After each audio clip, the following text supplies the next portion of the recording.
তোমরা অনেকেই ধনেপাতা কেনো আর ধনেপাতা ঘরে আনার পরেই ধনেপাতাটা নেতিয়ে যায়, তাই তো? বেশি দিন তোমরা স্টোর করে রাখতে পারো না, ফ্রিজে রাখলে খারাপ হয়ে যায়। তো আজ এই ভিডিওটা তোমাদের জন্যে। আজকে আমি তোমাদেরকে বলবো আমি কিভাবে ধনেপাতা রাখি আর মাসের পর মাস আমি কিভাবে সেই ধনেপাতাটা ইউজ করি।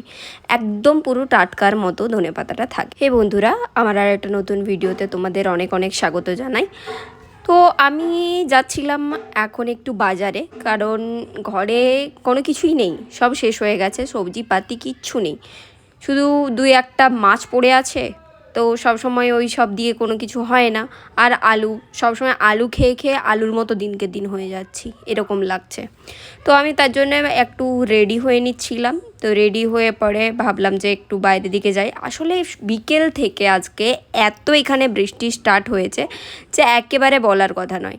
আমাদের ওয়েস্ট বেঙ্গলে আমার মাকে ফোন করেছিলাম, মা বলছে একেবারে বৃষ্টি নেই, একবারে এতটাই রোদ দিচ্ছে যেন একদম মানে থাকা যাবে না ঘরে, বিছানা থেকে যেন আগুন ঝরছে।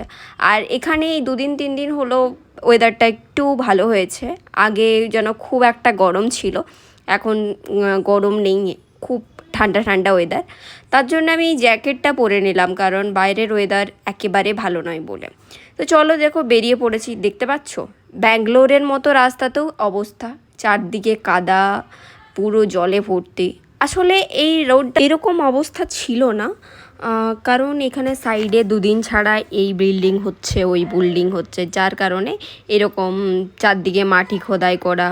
তারপরে তোমার রাস্তাতে নিয়ে যাওয়াই, দেখো এই সামনের বিল্ডিংটা হচ্ছে, তো তার জন্যই এরকম অবস্থা। আদারওয়াইজ ব্যাঙ্গালোরে 2 দিন ছাড়া রাস্তা খোদাই হতে থাকে।